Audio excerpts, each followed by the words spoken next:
Democracia. Un espacio de información, orientación y asesoría jurídica para garantizar sus derechos. Abogados, juristas, expertos darán respuesta a sus dudas legales. Justicia en Democracia, buscando una sociedad justa. Justicia en Democracia con Verónica Rosero y el acompañamiento del Colegio de Abogados de Pichincha. Por Democracia y Democracia TV. Bienvenidos.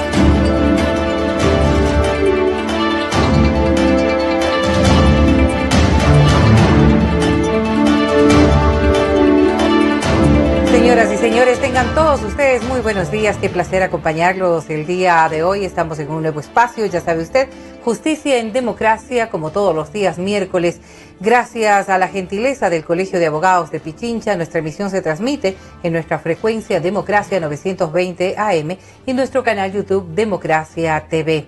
El día de hoy vamos a hablar algo del Código Civil que nos importa a todos y que deberíamos estar bien informados cuando hablamos fundamentalmente de la transferencia de dominio. Para ello yo quiero dar la más cordial bienvenida al doctor Washington Alajo. Él es experto en la materia y con él vamos a abordar esta temática el día de hoy. Doctor, gracias por venir a este espacio y sobre todo por informarnos. Para poder entender un poco más el concepto de lo que significa la transferencia de dominio, yo quisiera que nos explique en qué consiste o cómo se califica el tema de la propiedad o el dominio para poder entenderlo. Bienvenido. Buenos días, Verónica, a todo el público en general, muy buenos días. Gracias por la invitación. La idea del Colegio de Abogados de Pichincha está precisamente en el tema de hablar en sencillo con la comunidad sobre los derechos a que tiene y básicamente a tratar de explicar también en sencillo todas aquellas cosas que están sobre la discusión, como es la transferencia de dominio. En el tema del dominio, nosotros podemos decir que un inmueble o una propiedad está compuesto por dos elementos. Una es la nuda propiedad, que nosotros llamamos, y la otra es el usufructo, ¿no es cierto? Es decir, estas dos características conforman una propiedad, un dominio sobre algo. Un bien inmueble, sobre todo, ¿no? En un bien inmueble, pero ¿se podría decir propiedad calificar también a otro tipo de elementos? Si un bien inmueble quizás es una de las cosas que uno más tiene en mente cuando se habla de propiedad. Correcto. Pero un mueble, una obra de arte, un vehículo, ¿es una propiedad también? ¿Se lo puede considerar como tal? Sí, son propiedades. Solo que la diferencia es que la una es bien inmueble y la otra es bien mueble. Son dos características diferentes. En el caso de los bienes raíces estamos hablando de inmuebles, estamos hablando de lotes de terreno, de construcciones que tienen otra característica a la del bien mueble. Pero en el manejo de lo que tiene que ver con el derecho, ¿se manejan de la misma manera? Bueno, efectivamente sí, porque la una, en el tema de los bienes raíces, bueno, básicamente estamos hablando de inmuebles de aquello que se encuentra estático, que se encuentra quieto, y los bienes muebles de aquello que se puede llevar de un lugar a otro. Ahí hay una diferencia.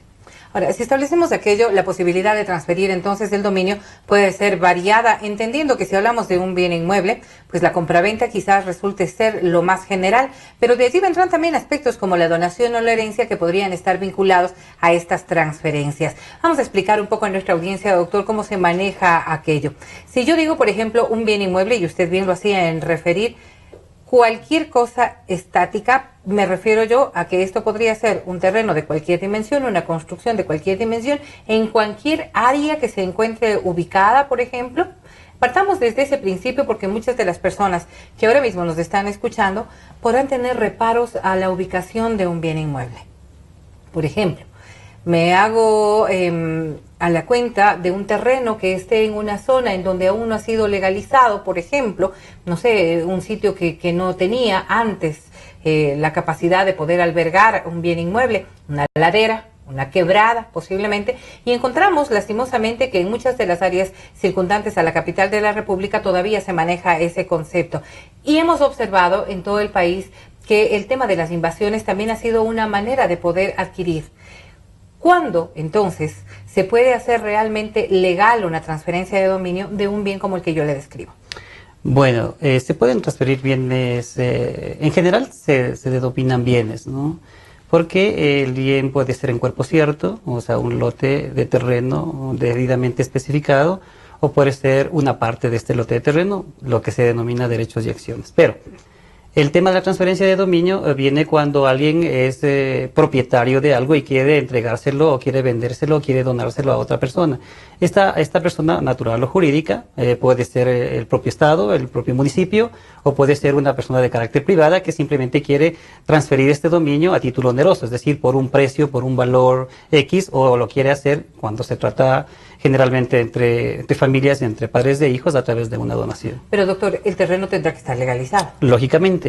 Ahora, un terreno necesita tener específicamente un título de propiedad, es decir, una escritura pública que le avale que ese inmueble le pertenece a esa persona. Para poder hacer, por ejemplo, el bien de un terreno que ha sido invadido y que ya con el transcurrir del tiempo le fue asignado, habrá que proceder entonces primero a una legalización de aquello. Claro, sí, se tiene que legalizar y ahí existen algunas formas. Ejemplo, si ese terreno pertenece o es parte de una hacienda de una persona natural o de una persona jurídica, puede acudir hasta la justicia, al juez y decirle, mira, yo he transcurrido aquí viviendo más de 15 años, por lo tanto tengo derecho a que esto me entreguen a mí. Existe un procedimiento que se llama la prescripción extraordinaria adquisitiva de dominio y con esto el juez, luego de un procedimiento, le dice, sí, efectivamente has comprobado de que el inmueble está dentro de tu propiedad más de 15 años, por lo tanto te concedo en sentencia la propiedad y le mando al municipio, le mando al registro de propiedad para que inscriban esa propiedad a tu nombre. 15 años, 15 años es el rango de tiempo en el que debería estar mínimo, en manos de alguien. Correcto, mínimo. Esto opera simplemente contra particulares. Esto no lo puede hacer frente al Estado, por ejemplo. Si la propiedad es del Estado, uno no puede decirle, oiga, ¿sabe qué? Ya ha pasado 15 años y estoy viviendo aquí y esto ya me pertenece, señor juez, adjudíqueme. Eso no va a pasar.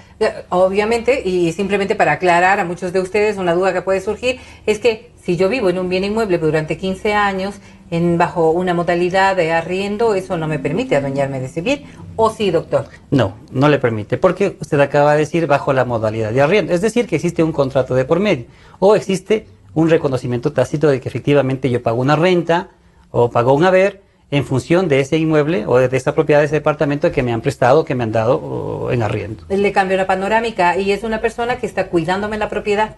Bajo esa misma perspectiva, esta persona trabaja para mí, o al menos ese sería el entender. Correcto, así mismo es.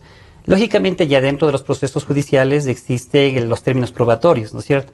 Entonces uno puede acudir bajo los diferentes medios probatorios, decir, aquí están los testigos que avalan esto, aquí está en el recibo donde usted me pagó, o aquí está el recibo con el cual yo le pagué, por el concepto que usted se supone depende de mí. Ahora usted está hablando de documentos. En el momento en que no existan documentos, la cuestión se pondrá cuesta arriba. Sí, se pone un poco más difícil porque habrá que acudir a otros medios de prueba. Ejemplo, testigos. De parte y parte. Claro, que puedan avalar el criterio de los juramentos deferidos. Existen. ¿Cuál es eso? Es decir, cuando yo declaro y le digo al juez, sí, efectivamente, yo he sido empleado, o una declaración en la que diga, no, yo no he sido empleado. Muy bien. ¿Y estas posibilidades ustedes las verán de manera permanente? Claro, sí, de manera permanente estamos inmersos en estos problemas porque la gente generalmente tiene problemas. Y por eso es tan importante conocer lo que implica la transferencia de dominio y cómo hacerla de manera correcta para evitarnos complicaciones. Recuerde, como siempre, que nuestros teléfonos están a su disposición para que pueda hacer cualquier tipo de consulta. La puede realizar a través del 250-3014. Hágalo con nosotros, hágalo a través de las redes sociales Democracia S y Democracia TVS, que están ya a su disposición. Establecido un poco cómo se da el concepto y la panorámica de lo que implica este dominio o esta propiedad, habrá que entender entonces que cuando nosotros hablamos de transferencia hay que tener el cumplimiento de varios requisitos posiblemente. Correcto. Y de seguir también un protocolo que estará inmerso en lo que demanda la ley, ¿verdad? Si establecemos nosotros los requisitos en primera instancia, ¿cuáles deberían ser los más llamativos o los que son de cumplimiento obligatorio? Bueno, existen requisitos mínimos que se deben cumplir para una transferencia de dominio. Es decir, yo quiero vender una propiedad a Verónica, entonces lo que primero tiene que aparecer es la escritura pública, el título de propiedad. Segundo, habrá que sacar un certificado de gravámenes que me diga que efectivamente ese bien no se encuentra gravado, o no tiene ninguna imposición o un impedimento que no me permita venderlo. ¿Grabado se refiere usted a que no exista impuestos sobre ellos adeudados o cómo se maneja? Puede ser impuestos, pero básicamente estamos hablando de prohibiciones de enajenar. ¿Que podrían darse bajo qué causales? Una prohibición de enajenar se da, por decir, en materia civil y en materia penal. Por ejemplo, yo tuve una deuda que no pude pagar Y entonces la financiera lo que hizo es demandarme y me puso un impedimento de poderlo vender. Que la financiera no esté adueñado de su terreno, sino que lo que está buscando es como una garantía. Exactamente. Lo que está diciendo es, te prohíbo de vender, te prohíbo de gravar este inmueble hasta que no resuelvas la deuda que tienes conmigo, que no es embargo, que es muy diferente. Ahora, supongamos que mi bien se fue hipotecado, igual sigue siendo una deuda, ¿no es cierto? Entonces no pude pagar, como ya existe una hipoteca, lo que hace la financiera es demandarme y solicitarle al juez de una vez que ya se embargue, ya no se prohíbe de general, sino que ya se embargue, es decir, está al punto del remate. Entonces, este certificado me va a permitir revisar que este inmueble que estoy queriendo comprar se encuentra libre de todo gravamen. Gravamen, por ejemplo, cuando todavía estoy adeudando un bien que estoy comprando y que lo quiero vender y me pongo a pensar solamente en un crédito que ahora mismo mantenga con una institución financiera respecto del domicilio donde estoy residiendo que lo quiero vender. Primero deberé cancelar para poder realizar la transferencia de dominio, para poder proceder a este contrato de compraventa. Correcto. Primero hay que sanear, como decimos, el inmueble tiene que estar en óptimas condiciones, es decir, no tiene que haber ningún gravamen absoluto que impida esta venta. Antes de pasar al tema otro de los requisitos es que la carta del impuesto predial se encuentre pagada al año que se va a vender y, lógicamente, las identificaciones, como es la copia de cédula, papeletas de votación de los compradores y vendedores. Ahora, en el tema de que esté grabado, el certificado de gravámenes nos muestra qué impedimento tiene, entonces hay que irlos a solucionar, hay que irlos a resolver. Ejemplo, decimos que hay una deuda, pero a veces la gente confunde, dice, yo ya pagué la deuda, pero este es un trámite con la financiera. Ya. El trámite judicial es otro. ¿Y cuál debería ser? Entonces, sí, ya pagué la deuda, pero entonces quieren venderlo y resulta que existe el impedimento que jurídicamente no se ha levantado. Entonces, ahí hay que acudir al juzgado y decirle, vea señor, nosotros ya cancelamos, existe el desistimiento de la financiera y por lo tanto, habiendo el desistimiento, sírvase levantar la prohibición de enajenar o sírvase levantar el embargo. Entonces, ¿Ese es un trámite que le corresponde a la persona que adeudaba? a la persona que adeudaba, pero también a la financiera. Porque el que pide es la persona que estaba debiendo, que ya lo canceló, pero el que tiene que firmar la documentación, el que tiene que aceptar el desistimiento, es lógicamente la financiera. Ahora, dado esta orden judicial, se remite al registro de la propiedad y el registro de la propiedad procede a levantar, y luego de eso, el posible vendedor saca un nuevo certificado de gravámenes donde le dice, no tiene ninguna deuda. Y esta libertad puede costarnos algún tiempo. Claro. Porque un trámite como esos, normalmente, ¿cuánto tiempo puede tomar, doctor? Primero, en la parte judicial, es incierto, no sabemos, puede durar unos 15 días, como 30 días, como 60 días, depende cómo se mueva la justicia en este sentido. Y el registro de la propiedad, en cambio, no va más allá de 8 a 10 días. Ahora, establecido aquello, pues simplemente cuando nosotros hacemos la cancelación de una deuda, deberíamos procurar que inmediatamente y en los plazos que correspondan, pues se otorgue este levantamiento, ¿no? A veces Claro. simplemente lo dejamos de lado porque ya nos libramos de la deuda. Claro, Exactamente. pero dejamos ahí sin saldar el tema del proceso judicial. Entonces, tanto la financiera como el interesado tiene que moverse en función de dejar sin efecto aquellas prohibiciones que ¿Eso tiene. se lo hace de manera personal, individual o se necesita representación? Bueno, se puede hacer en forma personal, pero también se puede hacer a través de representación. Es decir, yo no puedo ir, pero le doy una procuración judicial a mi abogado. O le doy un poder a una tercera persona para que éste contrate a su vez un abogado y el abogado y mi apoderado puedan hacer esa gestión.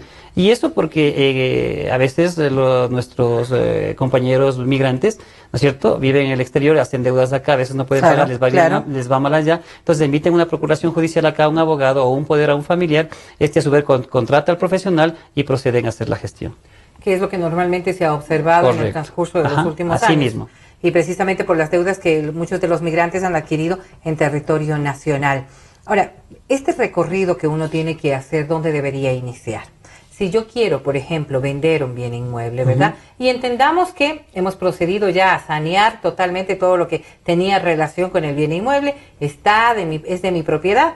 Y posiblemente, antes de referirme a eso, usted decía hace un momento lo que corresponde a derechos y acciones. Y este sí es un tema en el que me quiero detener antes de proceder ya con la tramitación, que es lo corriente y lo normal. Cuando hablamos de derechos y acciones, normalmente me viene a la mente la idea de una herencia distribuida entre hermanos. No sé si sea el único caso que se presenta, pero cuando hay divergencia de criterios y empieza ya a hacerse esta separación, ¿cómo se procede, doctor? Quizás es una de las cosas más comunes que se observa en el transcurso de las conversaciones. Hemos heredado un terreno, los no sé cuántos hermanos, y 2 de ellos no quieren vender. Y empezó el problema. Correcto. Esta también es una transferencia que podría verse inconclusa o no sé cómo se procede. Usted nos explica, doctor. Sí, bueno, básicamente sucede en las herencias. En las herencias no han sido entregadas vía testamento. Entonces resulta que el causante, falleció el señor y que dejó un lote de terreno X. Son 5 hermanos y los 5 hermanos empiezan a tener algunas dificultades porque 3 quieren vender y los otros dicen, no, yo quiero quedarme con la propiedad. Entonces, lo primero que se hace ahí es un poco determinar a través de la administración municipal cómo se encuentra el inmueble. Hay una ficha catastral que emite el municipio que nos indica cuál es el lote mínimo. Entonces, si decimos que el lote mínimo es de 200 metros y el lote que le dejó es de 1000 metros, estamos hablando de que no hay ningún problema. Hacen una gestión administrativa de fraccionamiento y se reparten lote 1, lote 2, lote 3, lote 5. Hasta ahí no hay ningún problema. Porque recibí mi lote, entonces yo no lo vendo y el otro lo puede vender. ¿Con una declaratoria de propiedad horizontal? No, es diferente. Simplemente es un fraccionamiento. Es un fraccionamiento. Y tiene que estar inscrito y tiene que estar registrado. Correcto. Entonces, ¿qué hace? Hace la petición, adjunta algunos documentos de escrituras, de cartas prediales y sobre el inmueble y le dice al municipio, sabe que yo quiero fraccionar, aquí están los planos hechos por un profesional, usted revíselos y póngalos en orden. El municipio coge y lo fracciona y lo hace en lotes. Y la autorización viene del municipio. Le da una orden y dice, sí, está autorizado. Entonces, como está autorizado, ¿qué proceden a hacer ellos? Entonces, como existe 5 lotes, 5 hermanos, entonces proceden con la partición y con la adjudicación. Se ponen de acuerdo y dice, a ver, a ti te vamos a dar el lote 1, el lote 2, hasta el lote 5. En el mejor de los casos, hasta ahí todos estamos en orden. Y entonces los 3 hermanos deciden vender ya con su propia propiedad, porque como hace una partición y adjudicación va por escritura pública. Esa escritura pública es lógicamente inscrita en el registro de la propiedad y luego de que está en el registro de propiedad ya no es el lote de terreno, sino es el sublote 1, 2, 3, 4, 5 y este sublote ya no pertenece a los hermanos X, sino pertenece solo al hermano tal, al hermano cual, al Y, Z, W. Entonces ahí sí, ya tengo mi escritura personal, particular, saco el certificado, reúno los papeles y le vendo a Verónica. Okay. El otro dice, no, yo me quedo con este porque me dio mi papá, me dejó mi mamá y entonces se queda ahí. Hasta ahí no hay ningún problema. Este es el procedimiento cuando la gente fracciona, se parte y se adjudica. Este es como el ideal. Lo ideal. Pero lo adecuado. ¿Qué pasa cuando existe conflicto y además hay inconveniente entre unos y otros? Claro, bueno, la mamita sabía decir que no todos los hijos se crían igual. Esto es lo que pasa regularmente. Cuando fallecen los padres o el causante, ya empiezan los problemas. El uno quiere más, el uno quiere menos. O simplemente no les permite la administración municipal, de acuerdo a su regulación, no les permite fraccionar como ellos quieren. Porque como existe un porcentaje X, por ejemplo, dice, en esta zona el lote mínimo es 200 metros. Entonces ahí sí pudo. Pero en esta zona solo es 600 metros.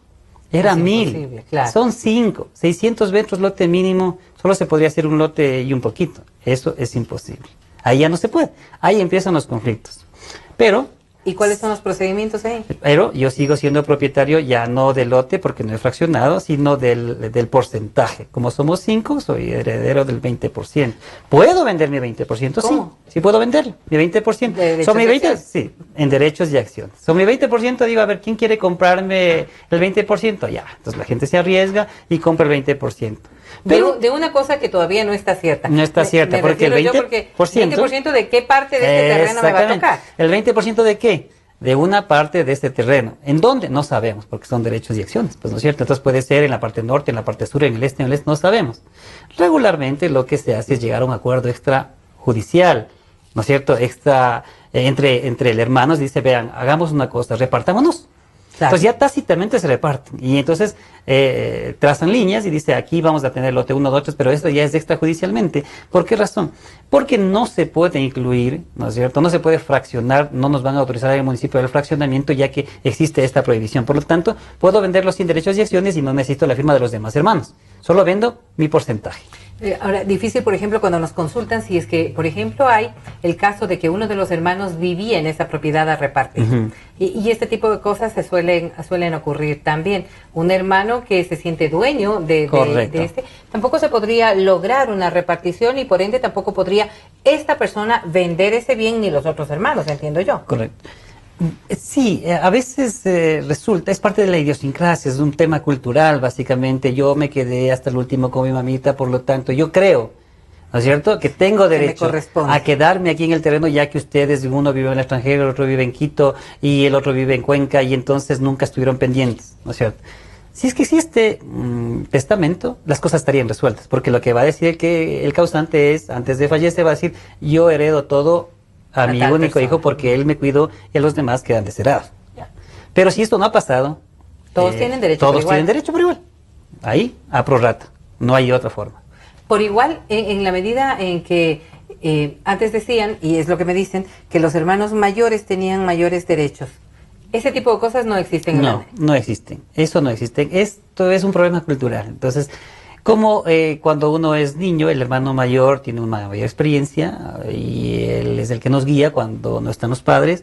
Entonces, esta misma situación se quiere transferir ya cuando son adultos, pero estando en la adultez todos somos iguales. Entonces, lastimosamente, aquella persona que se cree con ese derecho no lo tiene. No. Entonces, lo hay que informarle, el abogado le informa y le dice, vea señor, usted tiene derecho solo a su porcentaje, solo a sus derechos y acciones, y de eso más no puede reclamar. Es más, no puede impedir que los demás hagan uso de sus bienes. Entonces, a veces dice, el hermano mayor dice, es que yo no quiero que tú, que ya tienes, no sé, 25 años, lo vendas porque eso es de herencia de tu madre y tienes que cuidarlo. Sí, en la parte moral es correcto, pero en la parte jurídica, en la parte de los derechos, el menor de edad que ya tiene 25 años puede decirle, no, yo tengo mis propios derechos y puedo vender la parte que me corresponde porque le asiste el derecho.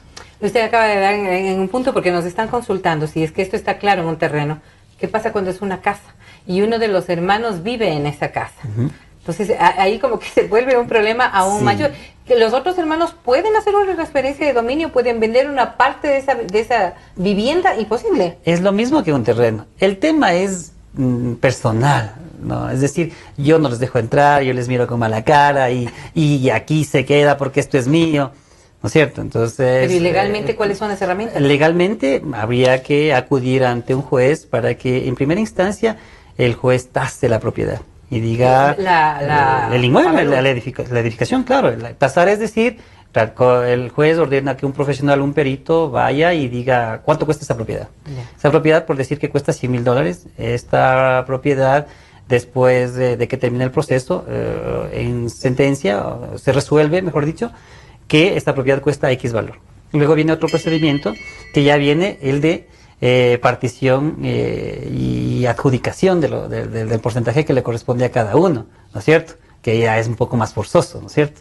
Una casa así me vuelve como complicado, como parto en 4, en 3, en 2. Ahora, igual que en los lotes de terreno, la casa yo puedo vender mi porcentaje en derechos y acciones. El que se arriesga es el que compra. ¿Quién va a comprar? Claro, el que... Ahora, yo puedo decir, mire, ese cuarto, ese departamento de la casa me corresponde, yo estoy viviendo ahí, juntamente con mis otros hermanos, o solamente con mi hermano, los otros no viven, y entonces yo te vendo mi parte es del 20%, y lo que me va a corresponder es este departamento. Ahí es un poco incierto. Y en la medida en que sea solamente uno de los hermanos el que no quiera abandonar la vivienda o venderla, entonces, ¿hay alguna posibilidad después de la legal? tasación, le puede pedir al juez que proceda con la partición. El juez, lógicamente, va a llamar a las partes, le va a decir, a ver, todos los hijos vienen acá, y en una audiencia tienes que ponerse de acuerdo. O sea, claro, ese hijo... Si no se pone de acuerdo, dice, no, yo no estoy de acuerdo. No se preocupe, no te preocupes. No se trata de que no vendas, sino que se trata, y tampoco se trata de que tú te apropies de todo. O desocupes. Claro. Entonces el juez le va a decir, bueno, ya está hecha la tasación, les corresponde a cada uno, se ponen de acuerdo qué parte del edificio van a coger, o simplemente yo resuelvo. Entonces, usted que cree tener la razón o que cree que es dueño de todo, no lo tiene, solo recibe esta parte. Y los demás van a recibir aquí, acá. Incluso puede declararse el inmueble ahí sí ya en propiedad horizontal, que es diferente, ¿no es cierto? Es decir, el profesional coge el edificio, lo transfiere en alícuotas y entonces ya queda, dice, este departamento tiene el 20% de las alícuotas, tiene acá tanto por ciento de alícuotas, entonces esa alícuota ya se convierte ya no en derechos y acciones, claro, sino en cuerpo cierto. Claro, entonces ahí, con escritura propia, ya puede vender. Y ahí procedemos a la transferencia de dominio. Correcto. Transferencia de dominio que implica, ¿qué nomás?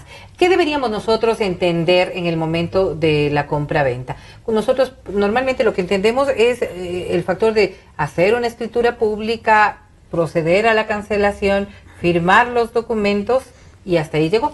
Usted me corregirá, doctor, ¿cómo deberíamos hacer? Correcto. Bueno, es un trámite administrativo que empieza con que el abogado recolecta todos los documentos que hemos señalado anteriormente y procede a hacer una minuta. Luego coge el formulario que tiene el municipio para liquidar las transferencias de dominio, las utilidades y la alcabala. Llena todos los datos del comprador, del vendedor, del inmueble, los porcentajes que van a vender o el cuerpo cierto, y esos documentos los manda el notario. El notario, lógicamente, los firma avisando o anunciando al municipio que se va a proceder con esta venta. Se arma un expediente y se lleva al municipio. El municipio lo recepta y procede a liquidar. Revisa los documentos, que todo esté en orden y procede a liquidar la utilidad y procede a liquidar también el alcabala, y si es que existen obras por pagar, también los liquida. Emite las órdenes de pago o los títulos de crédito, el comprador y el vendedor proceden al pago en el sistema financiero y luego retornan los pagos al municipio. El municipio emite una hoja de renta y en esa hoja de renta es el inicio de que, administrativamente ya no pertenece a XY, sino le pertenece al comprador. Ya en el municipio ya consta a nombre de la persona que está comprando. Con la hoja de renta usted se va al Consejo Provincial y paga las alcabalas del Consejo Provincial, o sea, del gobierno de la provincia. Y con estos documentos está lista para firmar la escritura en una notaría. Va a la notaría, firma las escrituras, se convierte ya en una escritura pública y luego tiene que mandar a la revisión al registro de la propiedad. Ahí lo revisan, que todo esté en orden, que todo esté pagado, que el certificado no tenga ningún problema, que la escritura y la redacción esté bien hecha, y luego le emiten un valor a pagar, cancela en caja y procede con inscripción. Ese es el trámite normal. Bueno, es un trámite bastante engorroso, voy a decir. Un poquito largo también. Sí, claro. sí, bueno, claro. no tan largo ahora, pero más o menos podemos dar unos 20, 30 días. Ahora, podemos establecer que cuando se está comprando a través de una institución financiera, casi siempre la institución financiera como que guía un poco el procedimiento. Correcto. Y lo agilita. Normalmente tienen abogados en las instituciones financieras que se hacen cargo de los procesos. Ahora, ¿qué pasa, por ejemplo, si lo hacemos entre dos personas naturales y además las dos, o al menos la persona que va a comprarlo, tiene el dinero, no requiere de institución financiera y en ese proceso deberá ayudarse también en el aspecto legal? Correctamente. Es bastante complicado para una persona que no conoce de derecho realizar esta transacción, este contrato, porque una minuta, lógicamente, tiene algunas cláusulas necesarias dentro de un contrato que las sabe el abogado, porque para eso estudió. Entonces, obligatoriamente, las partes contratantes tienen que acudir a un abogado. Ahora, bajo ese precepto, ¿no es cierto?, de que estamos tratando entre personas honorables, personas que realmente pues cumplen la palabra. Exactamente.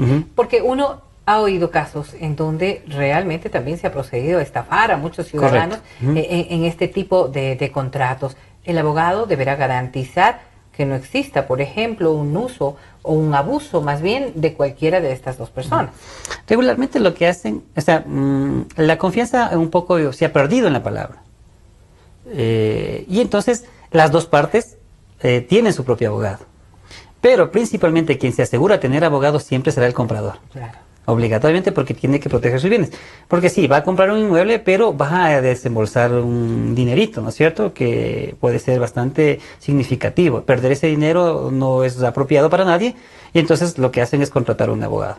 Entonces el abogado tiene que revisar lo que nosotros ya hemos señalado, es decir, que no existan provisiones de enajenar, que no existan embarques, que no existen impedimentos, que no existan homónimos, es decir, que esté saneado absolutamente el inmueble y, lógicamente, proceder con la compra-venta, con el trámite administrativo que le he dicho. Por eso es necesario que el abogado participe dentro de estas transacciones. Y es importante, además, también establecer que todo está tan bien hecho, porque me ponen un caso, yo lo voy a compartir con usted. Dice que en muchas ocasiones se ha hecho transferencia de dominio sobre bienes que pasaron a manos de un chulquero, por ejemplo, con circunstancias en las que firmaron documentos y que al final esto se procedió a dar.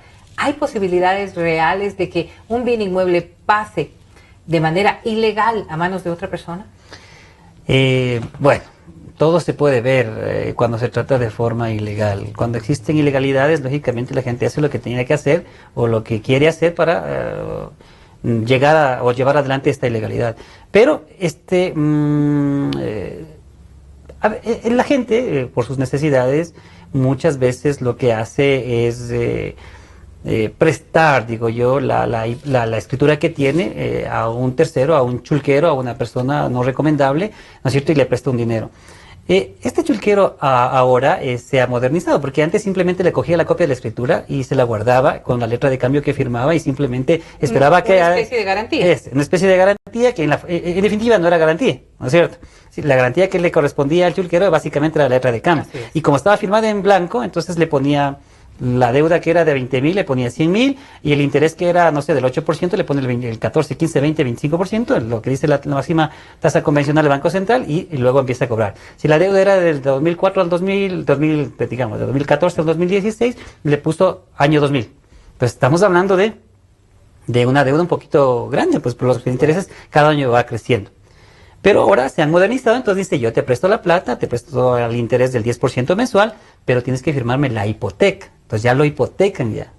Entonces, lógicamente, como es hipoteca abierta, no aparece el valor del monto, no aparece el valor del interés, simplemente es una hipoteca abierta, porque me puedes pedir un préstamo ahora, me cumples y te doy otro préstamo, y luego te doy otro préstamo. Entonces, es posible que sí pueda pasarse a manos de esta persona, sin señalar de que es un chulquero, porque no aparece como tal. Claro, está bajo un esquema legal. Correcto. Ahora, lo otro es que, sin tener una hipoteca, ¿no es cierto?, se falsifican las firmas y pasen a manos de una tercera persona. Eso es un tema de carácter penal mucho más grave. Pero bueno, ahí sí ya procede los abogados. Correcto. Y además también el tema legal de una manera distinta. De una distinta, correcto. Estamos hablando ya de un delito. Falsificaciones y Por esas supuesto, cosas. por supuesto, ya iríamos al ámbito penal. Ámbito penal. Y ahora, doctor, hay algo que sí vale la pena señalar y es que uno puede hacer una venta de un bien inmueble, es decir, una transferencia de dominio, sin que reste la posibilidad de hacerlo entre familiares, por ejemplo, padres a hijos o a la inversa, posiblemente. Y esto se da mucho porque hay personas que dicen, aquí puede haber el cometimiento también, no sé si un delito, pero sí una disminución del valor. Yo puedo venderte a ti en lo que yo considere que se debe dar.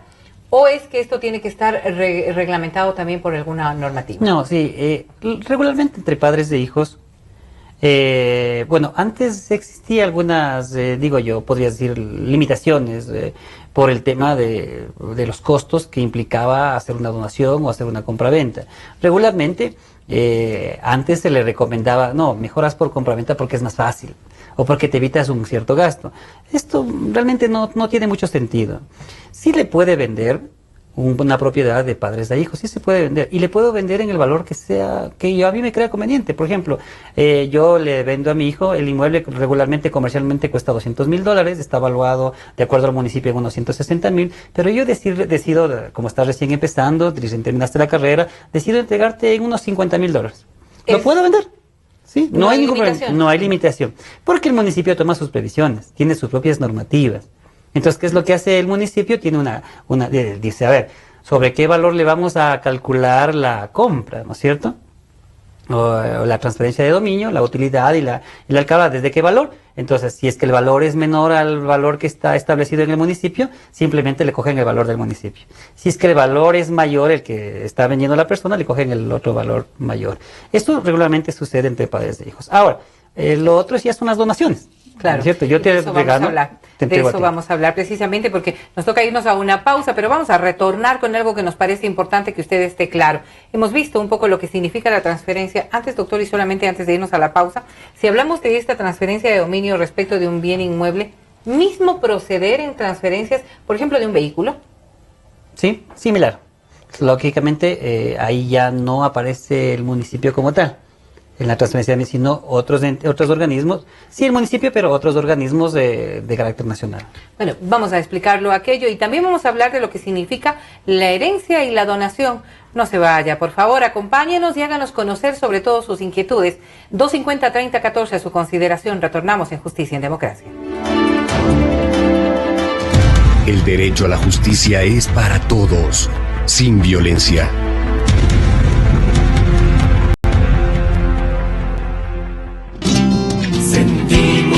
Lo que la gente siente, amor, desamor, alegrías inmensas. Decimos lo que la gente quiere, pasión, discusión, democráticamente. Democracia, la radio de la gente.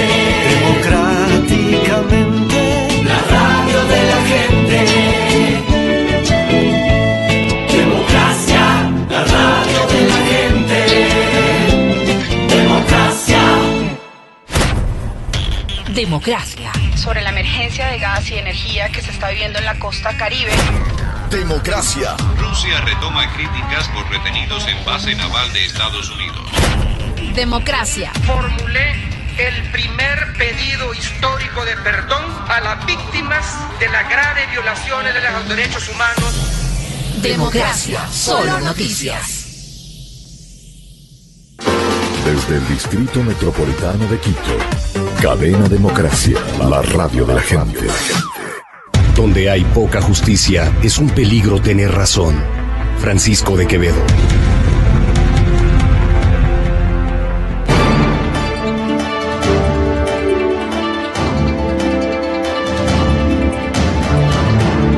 Continuamos ahora mismo en este espacio Justicia en Democracia. Recuerde que ustedes nos pueden seguir haciendo sus consultas. Tenemos algunas inquietudes que nos ha llegado a través de nuestras redes sociales. Las ponemos nuevamente a su consideración. Si quieren hacerlo a través de Democracia S, lo puede hacer también a través de Democracia TVS. Algo que nos interesa a todos, cuando nosotros estábamos hablando y decíamos el tema de los vehículos, por ejemplo, estos contratos que uno hace, tienen que ser legalizados, tienen que ser notarizados, entiendo yo. ¿Y ahí consta el tema de la transferencia de dominio? Sí, básicamente el contrato de compra-venta de un vehículo viene a ser la transferencia del dominio. Es decir, yo tengo un vehículo de X marca y se lo vendo a una persona. Este contrato es de carácter privado, pero debe tener el correspondiente reconocimiento de firma y rúbrica ante un notario, y entonces esto le da el aval público y lógicamente la transferencia está hecha. Doctor, me dicen que tenemos una llamada ahora mismo en la línea. El doctor Washington Alajo le va a escuchar y quisiéramos saber cuál es su inquietud. Buenos días. Buenos días. Vamos a revisar a ver si está la llamada todavía. Mientras tanto, doctor, vamos a continuar con nuestro diálogo porque decíamos también en interno, temas que tengan valor, es decir, artículos o objetos que tengan valor, deben ser materia también de una transferencia de dominio. Correcto. Ejemplo, estamos hablando de las joyas, estamos hablando de obras de arte, cosas que tengan ese interés, que tengan ese valor necesario, hay que declararlas también y hay que hacerlas constar. Valor material. Valor material, económico. Sí, o sea, exactamente. Hay cosas que cuando se transfieren, cuando existe el fallecimiento de una persona, hay cosas de homenajes de hogar, cosas un poco más sencillas que no se toman en cuenta simplemente para efectos tributarios. Muy bien, y este tipo de cosas es obvio que debemos estar claros en el momento en que vamos a adquirir un bien inmueble, porque en ocasiones, por ejemplo, se puede comprar un bien inmueble con todo lo que está dentro. Uno observa, por ejemplo, cuando venden viviendas en la playa o en otras áreas, ¿no es cierto? Que las venden y dicen con todos los inmuebles, con todos los bienes muebles y además con todos los artículos electrodomésticos, enseres de hogar, en fin. Eso debería estar también normal. Sí, bueno, por el tema de escritura pública se vende la escritura, pero regularmente si es que tienen otras cosas, lo importante es inventariar, es decir, en homenaje de hogar tantas cosas son, se hace un listadito y eso también se puede incluir en la escritura pública. Perfecto. Ahora sí tenemos una llamada. Muy buenos días, ¿cómo está usted? Doctora, buenos días. Buenos Quiero días. hacerle una consulta. Adelante, señor. Yo doné a mis hijas la propiedad que tengo. Es una propiedad de 3 departamentos. Les doné, yo ya no tengo nada, doné a mis hijas.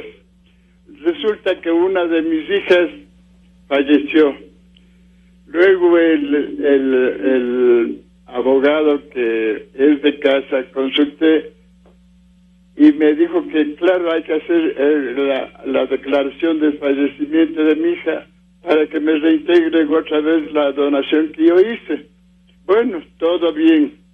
El momento de pagar el impuesto que se paga cada año ha salido el nombre de mi hija indicando el nombre y herederos. Mi hija era soltera y no tenía ni una pulga que responder.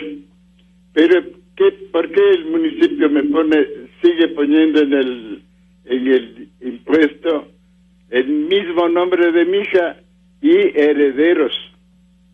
Muchísimas gracias. Vamos a escucharle ahora mismo al doctor Washington Alajo, quien nos está acompañando. Doctor, el caso que nos cuenta ahora mismo nuestro amigo oyente posiblemente se ha dado en más de una ocasión. Bueno, un poquito yendo por partes. Cuando existe un causante y ha dejado herederos, ¿no es cierto? Existe la escritura pública de compra-venta o de donación. Esta escritura pública está a nombre de la persona que lo adquirió estando en vida. Si es que falleció esta persona, se levanta una posesión efectiva donde el heredero, el hijo, el hermano o el padre, dice soy el único que le precede, le sobrevive, entonces este inmueble me pertenece, entonces por eso hago una posesión efectiva. Pues me entregan a mí efectivamente todo aquello que ha dejado tal persona. Ese es un trámite que debe haber cumplido el señor. Correcto, ya. Ese es el trámite que debe haber cumplido el señor, por esa razón es que el abogado le transfiere esta propiedad. Pero la propiedad no la compró él heredó esa propiedad. Entonces por eso el certificado de gravámenes y la escritura siguen constando a nombre de la persona que adquirió. El municipio le pone, o sea, el municipio ya se entera, porque existe la posesión efectiva, ya se entera de que esta persona falleció, pero no le puede cambiar el nombre a nombre del hijo, porque él no la adquirió. Y entonces va a permanecer siempre a nombre de la persona que falleció y heredero. Y herederos, ¿ya? Perdóneme, doctor, cuando dice y herederos, en este caso está incluyendo al padre. Correcto. El heredero. Porque claro, quien compró esta propiedad no es el papá. Compró, o mejor dicho, el papá le donó a la hija y la hija falleció. La posesión efectiva le otorga esa propiedad a él. Porque él no le compró a la hija. Claro, claro. Y estando así, él tiene la posesión efectiva sobre el bien. Sobre el bien. Y le corresponderá pagar lo que se deba pagar en la municipalidad. A nombre de la hija, porque por eso dice, compró XY y heredero. Y heredero es el señor. El señor. Es el señor. Esta parte se establece también en el municipio, pero también queda inscrito en el registro de la propiedad. Si usted está con certificado de gravámenes, en este caso, le va a salir a nombre de la hija porque ella compró. Pero en la descripción le va a aparecer que con tal fecha se produjo el fallecimiento, que se ha otorgado la posesión efectiva a nombre de X persona y que esta persona existe. Okay. Entonces, esto le da el aval a él para primero ser propietario y segundo puede hipotecarlo, puede venderlo, puede tomar las acciones. Porque él es el propietario. Él es el propietario, lo único Correcto. Que tiene una dominación ahora es como heredero. ¿Sí? Hay otras situaciones, otras circunstancias en cambio que muchas veces existen errores en el catastro municipal, donde yo le vendí a Verónica, pero resulta que Verónica va a pagar el impuesto y sigue apareciendo a nombre de Washington. Ya. Entonces, ¿qué tiene que hacer? Ahí va al municipio, llenar formularios, adjuntar documentos, es decir, actualíceme, ¿no es cierto?, el catastro. Que eso tiene que cotejar con las escrituras que tiene, con el certificado de propiedad. Con el registro de la propiedad. Correcto, por eso es que adjunta el certificado de gravamen, o el certificado de propiedad, o el certificado de venta. Sí. Puede ser también que como son varios y no constan, solo consta uno. Entonces hay que actualizar la ficha de copropietarios, donde dice, mire, no es uno, son 4, son 5, entonces lógicamente ahí abren una ficha y le hacen un listado de todos los herederos o todos los poseedores efectivos que ahora son los nuevos propietarios. Y por eso es tan importante que en el momento en que hacemos la compra de un bien inmueble, pues todo este detalle, este historial de la propiedad que han tenido sobre este bien inmueble esté claramente determinado. Y es obvio que un abogado va a tener que controlar todo aquello. Sí, es un control. Es importante. Vamos a continuar con el tema de las herencias y las donaciones, que es lo que nos corresponde ahora mismo. Porque una de las cosas que uno se pone a pensar es que la vida no la tiene garantizada y deberíamos testar adecuadamente y en época oportuna. No siempre ocurre, no siempre ocurre. Pero en el momento en que uno decide asumir bien una herencia o bien una donación, y empecemos por esta segunda, ¿qué es lo que debería yo cumplir en el momento de la donación? ¿Cómo se estila un procedimiento de esta naturaleza? La donación tiene un procedimiento parecido al de la compra-venta. Es casi parecido. Lo que varía básicamente es en el tema ya administrativo, es en los costos que esto va generando, ¿no es cierto? ¿Los impuestos? Sí, pero básicamente la donación viene a ser un procedimiento parecido. Es decir, la donación es de entre vivos primero, ¿no? Es de entre vivos. La herencia ya es otra cosa, puede ser herencia con testamento o herencia sin testamento. Con testamento, cuando estando en vida, yo elaboré un testamento abierto o cerrado, mandé a la notaría y ahí lo tenemos, ¿no es cierto? Yeah. Y sin testamento es cuando de la noche a la mañana sufrí un infarto, me morí. Fin, queda sin testar, entonces todo le corresponde a todos. Por igual. Por igual. En el tema de la donación es de entre vivos, generalmente es de entre vivos, o mejor dicho, siempre es de entre vivos, y yo procedo a donarle a mi hijo, a mi hermano, o a X persona esta propiedad. Lo que yo quiera. Y es parte de ese principio. En la donación, la persona propietaria es la que va a destinar qué monto quiere darle, o qué vivienda, o qué lo que fuese, correcto, a la otra persona. A la otra persona. ¿Sí? ¿Esto tiene que ser aceptado por la otra persona? Sí. Tiene que ser aceptado, por eso es que cuando yo hago la escritura, o el abogado hace la escritura, o cuando yo le dono a mi hijo, el abogado lo que hace es decir, mire, XY, porque antes de proceder con esta escritura de donación, lo que hace el notario primero es hacerle una declaración al señor que va a donar, en el cual diga que, o el cual él certifique, mejor dicho, de que efectivamente tiene los bienes suficientes para subsistir. ¿No es cierto? Es decir, si yo tengo un único bien y estoy donando, me voy a quedar sin nada. Y si estoy ya en una edad muy avanzada, eso resulta peligroso, porque me puedo quedar en indefensión, me puedo quedar sin subsistencia, ¿no es cierto? Pero podría yo donar el bien y quedarme con el usufructo del bien. Sí, esa es otra formalidad, ¿no es cierto? Entonces, primero hace esta declaración ante el notario que tiene los suficientes bienes. Y no teniendo los suficientes bienes, ahí procede lo que usted dice, el usufructo. Y establezcamos qué es el usufructo. Ya. Vamos primero por partes. Yo decido donar a mi hijo, pero como yo voy a seguir viviendo ahí y espero que mi hijo se comporte, o mejor dicho, que mi hijo sepa que no toda la propiedad es de él, entonces yo le digo, te dono bajo la condición de que el usufructo será mío hasta cuando yo fallezca. ¿Qué es el usufructo? Es la capacidad de usar, gozar, de disponer de todo lo que renta, de todas las ganancias que puede dar ese inmueble, no solamente que se queda a mi nombre. Ahí, sino de rentarlo o de lo que quiera que Por ejemplo, yo tengo una propiedad, unas hectáreas por ahí, ¿no es cierto? Entonces, la propiedad, la nuda propiedad, ¿no es cierto?, que es una de las características del inmueble, la nuda propiedad se queda a nombre de él, pero el usufructo es a mi nombre. Y yo procedo a sembrar. Siembro partido, tengo las cabezas de ganado, tengo una pequeña empresa de leche. Todas las ganancias son mías, hasta el día en que yo fallezca. Una vez fallecido, se consolida la propiedad en manos de la persona que le he donado. Esa es una condición. Claro, y es una posibilidad. Ahora, si tengo otros bienes y resulta que quiero dar en donación ese bien inmueble para uso y aprovechamiento de la otra persona, simplemente pasó a la propiedad de la otra persona y yo ya no soy dueña de ese bien. Por eso es importante lo que habíamos señalado inicialmente. Si es que yo tengo otros bienes, puedo donar completamente este bien sin necesidad de quedarme con el usufructo. Ahí no pasa nada. Perfecto. ¿Esta es una acción irreversible, doctor?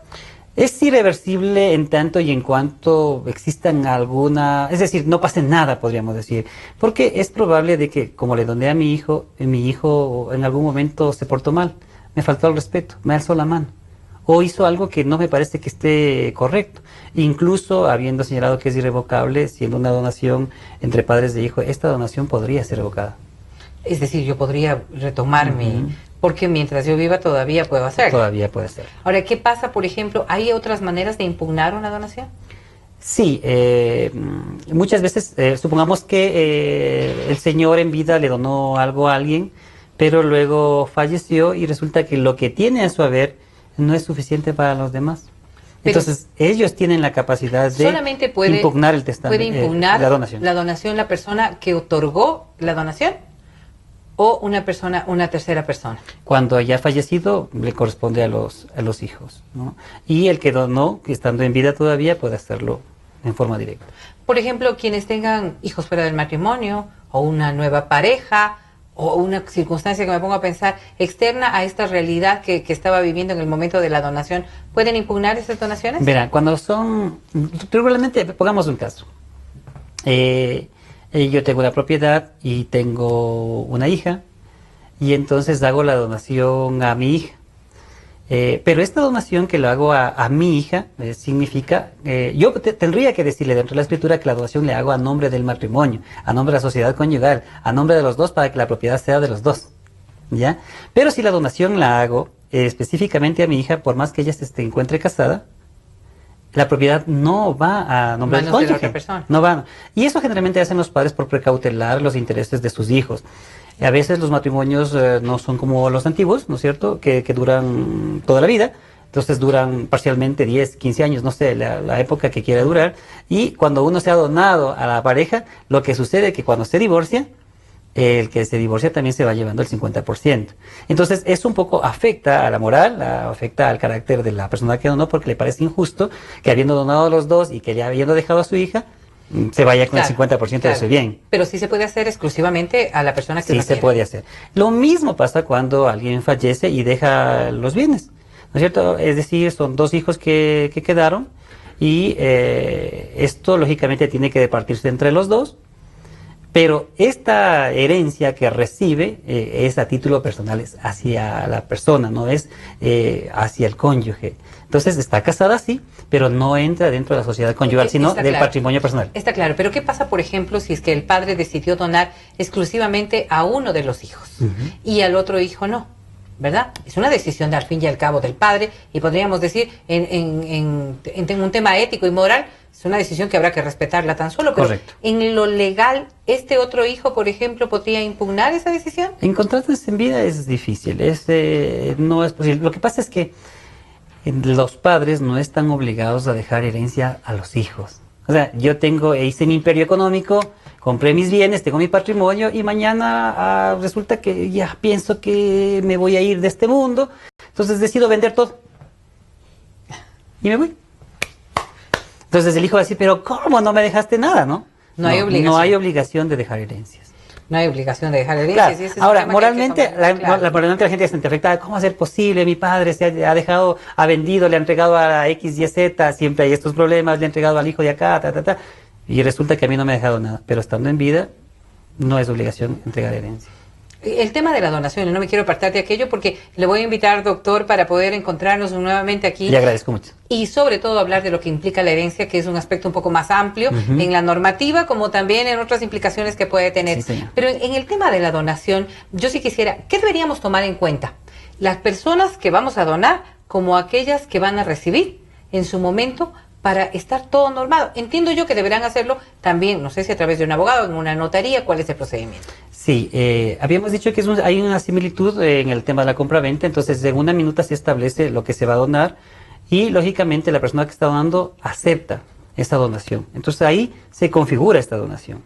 Se hace la minuta, se llena el formulario del municipio, se adjuntan los documentos, se manda al municipio y el municipio procede a liquidar los valores que corresponden a los impuestos, manda a pagar, una vez pagado emite la hoja de renta, va al Consejo Provincial, va a notaría, va a registrar la propiedad y el inmueble ha traspasado a la persona que ha recibido. Me acaban de preguntar algo que se lo voy a compartir, doctor, y claro. Dice, el tema es de cuando hay, por ejemplo, una donación y el usufructo sigue siendo de la persona que hizo la donación, ¿a quién le corresponde hacer los pagos que, diga usted, por ejemplo, el impuesto a la renta, no sé cómo se maneje el tema de otros pagos que se deban hacer? Porque, claro, esa persona es dueña de la propiedad, pero el uso del bien o el aprovechamiento, como se diría el usufructo, está siendo para beneficio de otra persona. ¿Debe pagar la persona a la que se le donó? Bueno, como el título, la nuda propiedad básicamente es un beneficio, pero no es una ganancia. El usufructo sí. Entonces, quien usa, quien goza, quien disfruta y se aprovecha, tiene que cancelarlo.